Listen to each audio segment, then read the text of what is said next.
Hello students, welcomes to King's Academy. My name is Ravikant Sani, your economics teacher. यहाँ आज जो हम आपके इकोनॉमिक्स सब्जेक्ट में डिस्कस करने जा रहे हैं वह है आपका राष्ट्रीय आय। यह जो राष्ट्रीय आय टॉपिक है यह आपके जितने भी वनडे एग्जाम हैं, यह आपके एसएससी या फिर स्टेट के वनडे एग्जाम से संबंधित जो एग्जाम है, जीएस के, इकोनॉमिक्स के टॉपिक, उसके लिए बहुत ही ज्यादा यह उपयोगी है। आइए शुरू करते हैं आज का बहुत ही ज्यादा इंपॉर्टेंट टॉपिक, जो कि बहुत ज्यादा आपका इंटरेस्टिंग होने जा रहा है, राष्ट्रीय आय। सबसे पहले हम जानेंगे कि भाई राष्ट्रीय आय होता क्या है और इस राष्ट्रीय आय में निकालते समय कौन कौन से मेजर शामिल किए जाते हैं, मेजरमेंट, और कौन कौन से शामिल नहीं किए जाते हैं। यहाँ तक कि हम ये भी देखेंगे कि जो राष्ट्रीय आय की कैलकुलेशन होती है, गणना, वह किस प्रकार से की जाती है। तो आइए शुरू करते हैं। किंग्स एकेडमी में मैं आपका अर्थव्यवस्था इकोनॉमिक्स का टीचर रविकांत सैनी। आज का टॉपिक जो बहुत ही ज्यादा आपका इंटरेस्टिंग होने जा रहा है, राष्ट्रीय आय। चलिए शुरू करते हैं। सबसे पहले कि हमारा जो टॉपिक है राष्ट्रीय आय, वह होता क्या है। तो यहां हम देखेंगे सबसे पहले राष्ट्रीय आय।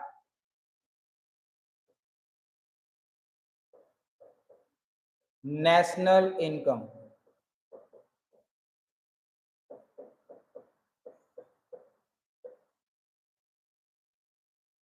देखो, राष्ट्रीय आय निकालने के लिए हम क्या करते हैं, जो हमारा एक फाइनेंशियल ईयर है, वित्तीय वर्ष में अंतिम वस्तु और सेवाओं के जो मौद्रिक मूल्य है, याद रखना अंतिम वस्तु और सेवाएं, goods and services, final goods and services, उनको जो शामिल किया जाता है वह हमारी राष्ट्रीय आय कहलाती है। तो सबसे पहले हम डेफिनेशन देख लेते हैं। किसी भी अर्थव्यवस्था में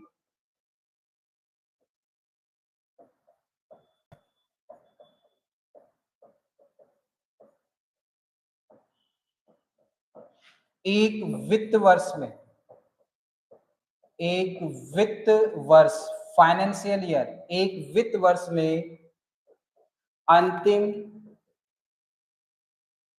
वस्तुओं और सेवाओं का जो मौद्रिक मूल्य शामिल किया जाता है, अंतिम वस्तुओं और सेवाओं का जो मौद्रिक मूल्य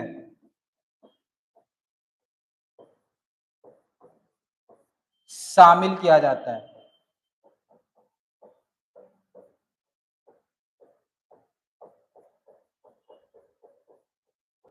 वह आपका नेशनल इनकम, राष्ट्रीय आय कहलाता है। तो हम सीधे स्पष्ट शब्दों में कह सकते हैं कि किसी भी अर्थव्यवस्था में एक वित्तीय वर्ष में अंतिम वस्तुओं और सेवाओं के जो मौद्रिक मूल्य को शामिल किया जाता है, वह आपका राष्ट्रीय आय कहलाता है।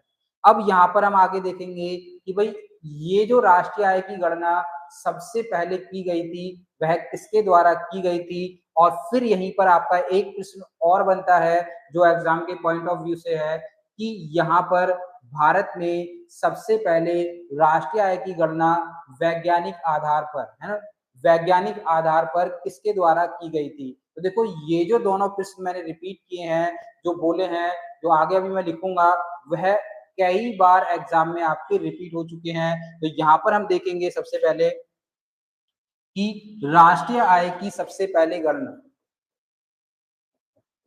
राष्ट्रीय आय की सबसे पहले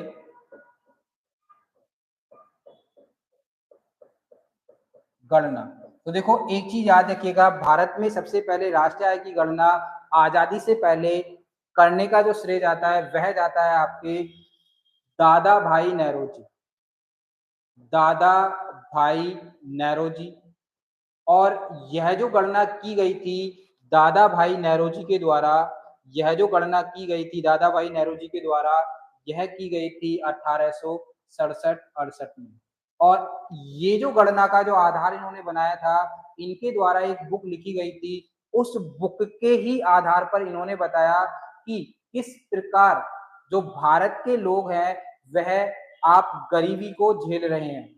किस प्रकार भारत के लोग गरीबी को झेल रहे हैं। और इन्होंने बताया कि यहाँ पर 20 रुपए प्रति व्यक्ति एनुअल, सालाना, याद रखना, 20 रुपए प्रति व्यक्ति सालाना, वार्षिक, वार्षिक तौर पर प्रति व्यक्ति यहाँ पर क्या बैठता है, खर्च बैठता है एक व्यक्ति का।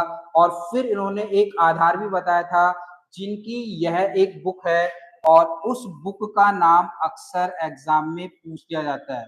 तो बुक है the poverty and un British rule in India. अब इनके द्वारा जो ये क्या कहते हैं आपकी बुक पब्लिश की गई थी, तो इसमें बताया गया था कि जो व्यक्ति अपना भारत में जीवन यापन कर रहा है और एक व्यक्ति जो ब्रिटिश सरकार ने जेल के अंदर बंद किया हुआ है, तो यहाँ पर जो जेल के अंदर जो व्यक्ति बंद था, जेल के अंदर व्यक्ति बंद था और एक जो व्यक्ति बाहर जो अपना जीवन यापन कर रहा था, ये तो 20 था, लेकिन ये जो जेल के अंदर है उससे ज्यादा खर्च किए जा रहे थे इस व्यक्ति पर। तो इन्होंने बताया the poverty and un British rule in India कि किस तरह ब्रिटिश सरकार आपके जो अधिकार है, जो आपका रहन सहन है, वह आपका जेल से भी ज्यादा बदतर है बाहर। चलिए, फिर एक प्रश्न और आता है कि वैज्ञानिक विधि के आधार पर सबसे पहले राष्ट्रीय आय की गणना, वैज्ञानिक विधि के आधार पर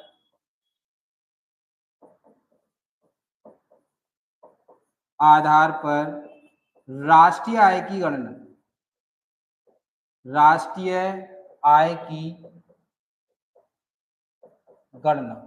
तो साइंटिफिक रूप से जो सबसे पहले राष्ट्रीय आय की गणना की गई थी वह की गई थी वी राव के द्वारा। और यहाँ पर जब आर वी राव के द्वारा की गई तो यह की गई थी 1931-32 में। और इन्होंने जो एक व्यक्ति का खर्च बताया था वह बताया था 62 रुपए प्रति व्यक्ति वार्षिक। लेकिन इनका जो आधार था वह था साइंटिफिक रूप से, साइंटिफिक अप्रोच के माध्यम से। तो देखो एग्जाम में आपके दोनों ही प्रश्न आएंगे कि सबसे पहले राष्ट्रीय आय की गणना किसके द्वारा की गई, तो वह की गई थी दादा भाई नौरोजी के द्वारा। और इनकी बुक है the poverty and un British rule in India. और फिर आपका है एक वैज्ञानिक विधि के आधार पर भारत में सबसे पहले राष्ट्रीय आय की जो गणना की गई वो कहाँ और कब की गई, तो वह की गई थी आपकी इंडिया में आजादी से पहले 1931-32। और यहाँ जो वार्षिक खर्च था वह था 62 रुपए प्रति व्यक्ति वार्षिक। अब एक प्रश्न और बनता है जो यहाँ पे आपकी बोर्ड पर डिटेल लिखी हुई है कि भाई the old man of India किसे कहा जाता है, तो इन्हें कहा जाता है आपका the old man of India, the old man of India. किसको, दादा भाई नौरोजी को। ये प्रश्न अक्सर आपका एग्जाम में बिल्कुल तरीके से बन जाता है। तो अब सबसे पहले लेते हैं हम राष्ट्रीय आय समिति। अब राष्ट्रीय आय समिति, जैसे कि हम राष्ट्रीय आय को पढ़ रहे हैं, तो राष्ट्रीय आय की गणना किस किस आधार पर और कब कौन सी समिति बनी गई उन सभी को देखेंगे। और इन प्रेजेंट आज भी किस आधार पर राष्ट्रीय आय की गणना होती है वह बॉडी भी आज हम ध्यान से देखेंगे। तो देखो यहाँ पर ध्यान से, इसकी स्थापना होती है 1949 में और इसके जो अध्यक्ष थे, चेयरमैन, वह थे आपके पीसी महालनोबिस। ये थे आपके पीसी महालनोबिस। और यहाँ पर इन्हें कहा जाता है, देखिएगा यहाँ से प्रश्न बनता है कि यहाँ पर ये जो पीसी महालनोबिस हैं, हम इन्हें कहते हैं भारत में राष्ट्रीय सांख्यिकी का जनक, मतलब फादर ऑफ इंडियन स्टैटिक्स। तो यहाँ पर किसे कहा जाता है राष्ट्रीय सांख्यिकी का जनक, तो यह किया जाता है आपका पीसी महालनोबिस को। तो देखो यहाँ पर मैंने क्या बताया, सबसे पहले डेफिनेशन आपको बताई कि जब राष्ट्रीय आय की गणना करते हैं तो हम अपनी जो इकोनॉमी है, अर्थव्यवस्था में अंतिम वस्तुओं और सेवाओं के मौद्रिक मूल्य को शामिल करते हैं।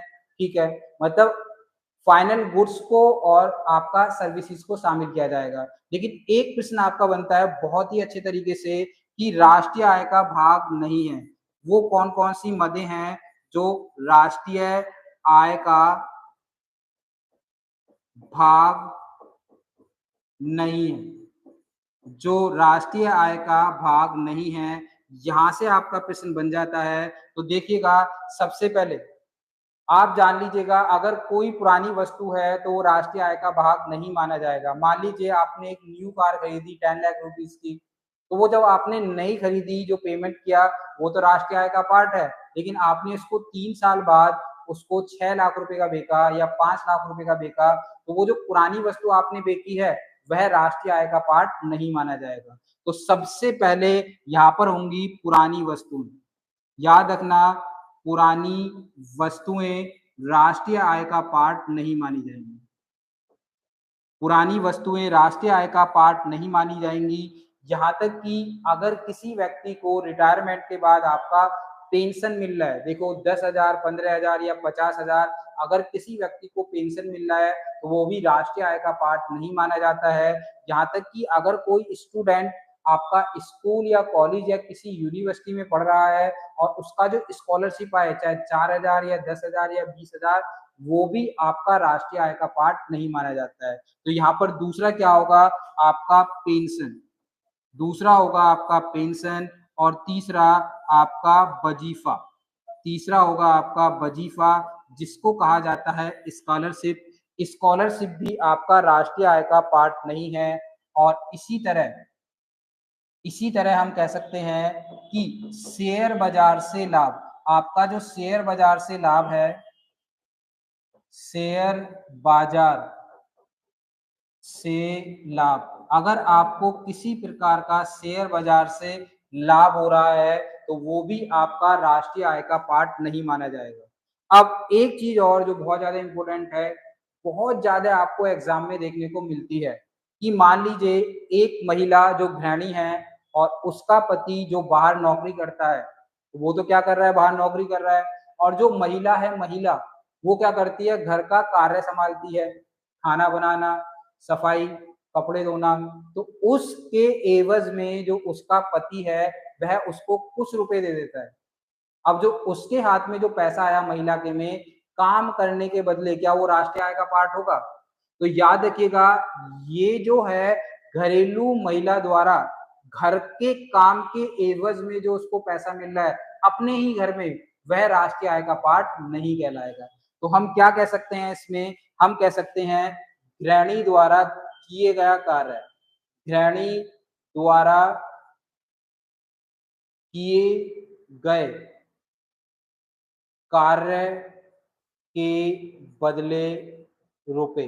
तो ये भी क्या होगा, आपका नेशनल इनकम का पार्ट नहीं कहलाता है। नेशनल इनकम का पार्ट आपका नहीं कहलाता है। तो याद रखना, यहाँ से प्रश्न आपका बहुत ही ज्यादा इंटरेस्टिंग बनने जा रहा है। आपको इनमें से भी कोई एक दे देगा और आपसे बिल्कुल स्पष्ट तरीके से पूछेगा कौन राष्ट्रीय आय का पार्ट है, कौन राष्ट्रीय आय का पार्ट नहीं है। चलिए आगे चलते हैं। अब एक प्रश्न आता है कि राष्ट्रीय आय को मापने की विधियां बताइए। तो देखिएगा, राष्ट्रीय आय को मापने की विधि, मतलब किस किस प्रकार से राष्ट्रीय आय को मापा जाता है। तो देखिएगा, यहाँ पर सबसे पहले जो है आपका, हम कह सकते हैं आय विधि। आय विधि मतलब इनकम के आधार पर। तो देखो, ये तो बेसिक है कि भाई कोई व्यक्ति कितना कमा रहा है उसी के हिसाब से अनुमान लगाया जाता है राष्ट्रीय आय का। वही पर कैपिटा इनकम निकालकर प्रति व्यक्ति इनकम को निकालने के बाद। अब ये तो हो गया आय विधि। और इसी के विपरीत एक तरीका और होता है व्यय विधि, मतलब कि व्यक्ति कितना खर्च कर रहा है। देखो सीधी सी बात है, व्यक्ति खर्च तभी करेगा जब उसकी इनकम होगी। तो एक तरीका आय विधि से भी निकाल सकते हैं और जो दूसरा तरीका है व्यय विधि के आधार पर भी। याद रखिएगा, वह विधि के आधार पर भी राष्ट्रीय आय का मापन किया जाता है। और तीसरा है उत्पादन विधि। उत्पादन विधि, तो यहाँ पर उत्पादन विधि का मीन्स क्या है? यदि कोई कंपनी या फर्म है, वह अपने यहाँ कितनी वस्तुओं का उत्पादन कर रहा है, वह अपने यहाँ पर कितनी वस्तुओं का उत्पादन कर रहा है या कितना प्रोडक्शन कर रहा है, उसके आधार पर भी राष्ट्रीय आय की गणना की जाती है, मापन किया जाता है। और भारत में जो इस्तेमाल होता है वह होता है आय विधि के आधार पर। भारत में इस्तेमाल होता है आपका आय विधि के आधार पर। आइए यहीं पर चलते हैं एक और बॉडी जो कि संबंधित है राष्ट्रीय आय से संबंधित, जिसे कहा जाता है आपका NSSO। सबसे पहले इसका फुल फॉर्म पूछा जाता है, तो इसका फुल फॉर्म है national sample survey organisation. National sample survey organisation, तो इसे कहते हैं राष्ट्रीय नमूना प्रतिदर्श सर्वेक्षण। राष्ट्रीय नमूना प्रतिदर्श संगठन। अब सबसे पहले बात आती है कि ये बताइए इसकी स्थापना कब की गई? तो देखो इसकी स्थापना जो की जाती है वह की जाती है 1950 में। फिर एक बेसिक सा प्रश्न आता है कि भाई इसका हेडक्वार्टर कहाँ पर है, इसका मुख्यालय। इसका जो मुख्यालय है यह मिलेगा आपको नई दिल्ली में। यह मिलेगा आपको नई दिल्ली में। और इसका कार्य क्या है? इसका कार्य है बेरोजगारी और गरीबी। बेरोजगारी और गरीबी से संबंधित आंकड़े एकत्रित करना। से संबंधित आंकड़े एकत्रित करना। तो इस चीज का याद रखिएगा, ये जो NSSO आपकी जो बॉडी इसमें दी गई है, इसका संबंध किससे है? तो यह है आपका जो इसका कार्य है, मेन कार्य है गरीबी और बेरोजगारी से संबंधित जो आपके आंकड़े हैं उनको एकत्रित करता है। स्थापना 1950 में होती है और इसका मुख्यालय आपको मिलेगा नई दिल्ली में। अब यहाँ से एक बहुत ही ज्यादा इंटरेस्टिंग आपका टॉपिक बनता है।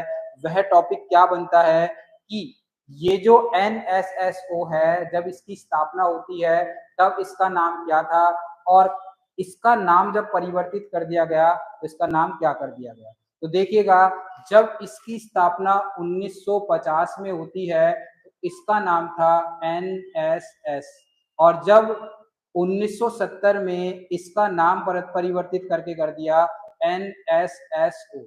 अब देखो देखने वाली बात क्या है यहाँ पर देखिएगा 1950 में इसका नाम था नेशनल सैंपल सर्वे। 1950 में इसका नाम था नेशनल सैंपल सर्वे, जिसे कहेंगे राष्ट्रीय नमूना प्रतिदर्श।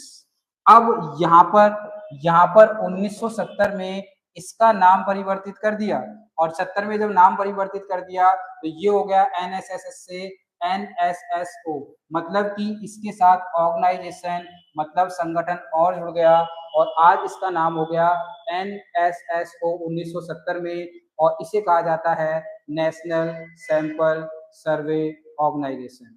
देखो ये रिलेटेड कैसे है, ये राष्ट्रीय आय से कैसे रिलेटेड है, इसका जिक्र मैं अभी करूंगा एक बॉडी और पढ़ाने के बाद, क्योंकि अभी तक तुमने देखा होगा यहाँ राष्ट्रीय आय से संबंधित कोई आंकड़ा नहीं है, बेरोजगारी और गरीबी से संबंधित है।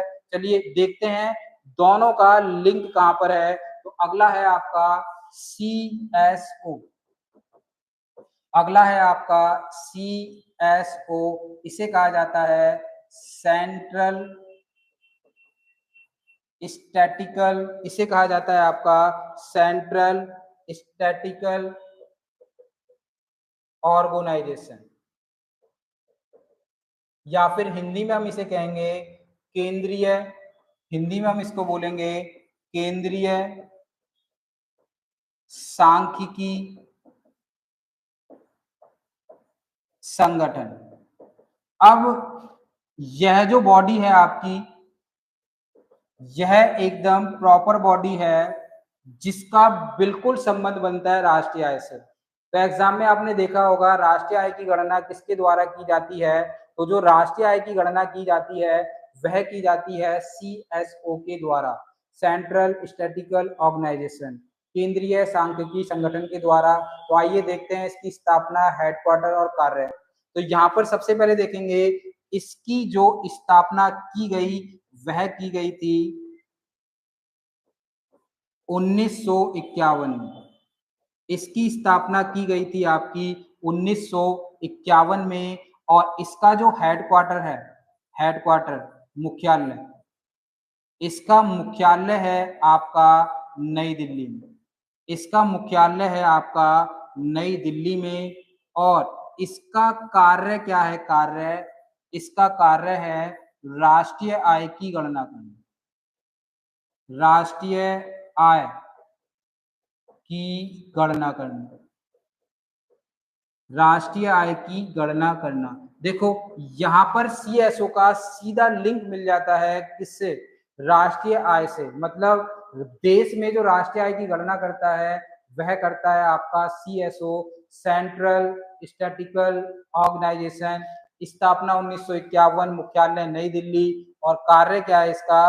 राष्ट्रीय आय की गणना करना। अब यहाँ पर एक चीज देखिएगा, यहाँ क्या होता है, इसी सरकार के द्वारा ये जो आपके NSSO है, CSO है, इन दोनों को मिला के सरकार कंबाइन कर देती है। तो यहाँ पर हम देखेंगे एक तो आपका NSSO प्लस CSO, इन दोनों को मिलाकर सरकार मर्ज कर देगी, नेशनल सैंपल सर्वे ऑर्गेनाइजेशन और CSO। मतलब इन दोनों का विलय, ये मर्ज कर दिया। और मर्ज जब किया तो यह क्या था आपका 23 मई, याद रखिएगा 23 मई वर्ष 2019 में। और जब यह विलय हो गया तो विलय होने के बाद इसका एक नया नाम दिया और इसका नया नाम था NSO। अब NSO से आपका प्रश्न बनने की पूरी संभावना है। तो देखिएगा यहाँ पर जब मैंने आपको कराया था NSSO, तो देखो दूर तक इसका संबंध नहीं था राष्ट्रीय आय से। लेकिन यहाँ पर फिर मैंने आपको कराया आपका CSO। अब इसका लिंक कहाँ मिला? यहाँ लिंक मिला कि NSSO और CSO को मिला के बना दिया आपका NSO। अब सीधी सी बात है, इन दोनों को मिला के जो बनाया इसका नाम दिया नेशनल स्टैटिस्टिकल ऑफिस। इसका नाम दिया नेशनल स्टैटिस्टिकल ऑफिस, जिसे कहेंगे आप राष्ट्रीय सांख्यिकी कार्यालय। इसका नाम होगा आपका राष्ट्रीय सांख्यिकी कार्यालय। और यहाँ पर जब इसका नाम राष्ट्रीय सांख्यिकी कार्यालय हो गया तो सबसे पहले देखेंगे इसकी स्थापना, जो कि मैंने ऊपर लिख दी है वर्ष 2019। और इसका जो मुख्यालय है यह आपको मिलेगा नई दिल्ली में। इसका मुख्यालय आपको मिलेगा नई दिल्ली में। और अब बात आती है कि भाई इसका कार्य क्या है। देखो सीधी सी बात है, जब CSO का कार्य था राष्ट्रीय आय की गणना, NSSO का कार्य था क्या? गरीबी और बेरोजगारी से संबंधित आंकड़े इकट्ठे करना। तो जब ये दोनों बॉडी मर्ज हो गई तो इनका कार्य क्या निकल के आएगा? गरीबी भी, बेरोजगारी भी और राष्ट्रीय आय से संबंधित आंकड़ा भी। तो यहाँ पर बहुत ही ज्यादा बेहतर इसका कार्य बन जाता है। इसका जो कार्य है वह क्या होगा? कार्य राष्ट्रीय आय की गणना। और साथ ही साथ आप यहाँ पर गरीबी से संबंधित आंकड़े भी इकट्ठे करेंगे और साथ ही साथ बेरोजगारी से संबंधित आंकड़े भी यहाँ पर आप इकट्ठे करेंगे। चलिए आइए देखते हैं एक और संगठन जो कि आपका राष्ट्रीय आय से संबंधित था आजादी से पहले। चलिए देखते हैं। अगला संगठन है ISS. ISS Indian statistical. ISS इसका नाम होगा आपका 1 मिनट, आईएसएस नहीं, आईएसआई इसका नाम है आपका। ISI Indian statistical institute. Indian statistical institute. और इसकी स्थापना जो होती है, पहले हम इसका हिंदी में फुल फॉर्म देखेंगे। इसका होगा भारतीय सांख्यिकी संस्थान। और इसकी जो स्थापना आपको देखने को मिलेगी, यह मिलती है वर्ष 1931 में। और उस समय इसका जो मुख्यालय था, उस समय जो इसका मुख्यालय था वह था आपका कलकत्ता में। यह था आपका कलकत्ता में। और यहाँ पर इसके जो संस्थापक थे, किसने इसको स्थापित किया था? इसके संस्थापक थे आपके पीसी महालनोबिस। पीसी महालनोबिस। और अभी मैंने थोड़ी देर पहले यहाँ पर आपका पीसी महालनोबिस का जिक्र भी किया था। और ये जो पीसी महालनोबिस हैं, ये कौन है? ये है भारत में राष्ट्रीय सांख्यिकी के जनक। तो यहाँ पर छोटा सा एक आपका प्रश्न बन जाता है कि राष्ट्रीय सांख्यिकी का जनक तो वो कौन है? आपके पीसी महालनोबिस।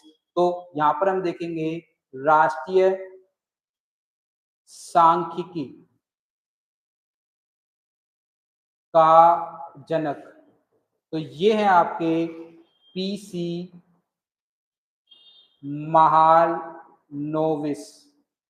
और इन्हीं की याद में बनाया जाता है राष्ट्रीय सांख्यिकी दिवस। इन्हीं की याद में बनाया जाता है आपका राष्ट्रीय सांख्यिकी दिवस, जो कि बनाया जाता है इनके जन्म पर। तो पीसी महालनोबिस का जो जन्म हुआ था वह आपका कब हुआ था? तो पीसी महालनोबिस का जन्म होता है आपका, जब प्रत्येक वर्ष हम आपका राष्ट्रीय सांख्यिकी दिवस मनाते हैं, ये हुआ था आपका 29 जून 1893 को। और यहाँ जो राष्ट्रीय सांख्यिकी दिवस बनता है, यह भी आपका प्रत्येक वर्ष बनता है 29 जून को ही। और इसकी जो शुरुआत होती है, याद रखना, राष्ट्रीय सांख्यिकी दिवस की जो शुरुआत होती है वह होती है वर्ष 2017 से। याद रखिएगा, वर्ष 2017 नहीं, 2007 से इसकी शुरुआत होती है। देखो यहाँ से आपका बहुत ही अच्छा प्रश्न बन सकता है, राष्ट्रीय सांख्यिकी के जनक और राष्ट्रीय सांख्यिकी दिवस कब मनाया जाता है। तो इसी के साथ मैं एक बहुत ही प्यारा प्रश्न यहाँ पर जोड़ देता हूँ। यहाँ पर है, मैं जोड़ देता हूँ विश्व सांख्यिकी दिवस। विश्व सांख्यिकी दिवस। अब ये जो आपका विश्व सांख्यिकी दिवस है, वह प्रत्येक वर्ष किस डेट को बनाया जाता है? तो ये बनाया जाता है 20 अक्टूबर को प्रत्येक वर्ष। तो यह थी हमारी राष्ट्रीय आय से संबंधित राष्ट्रीय आय की परिभाषा। साथ ही साथ किस किस बॉडी या किस किस संस्थान द्वारा राष्ट्रीय आय की गणना में योगदान दिया जाता है, और राष्ट्रीय आय में क्या शामिल किया जाता है, क्या नहीं शामिल किया जाता है। Thank you very much.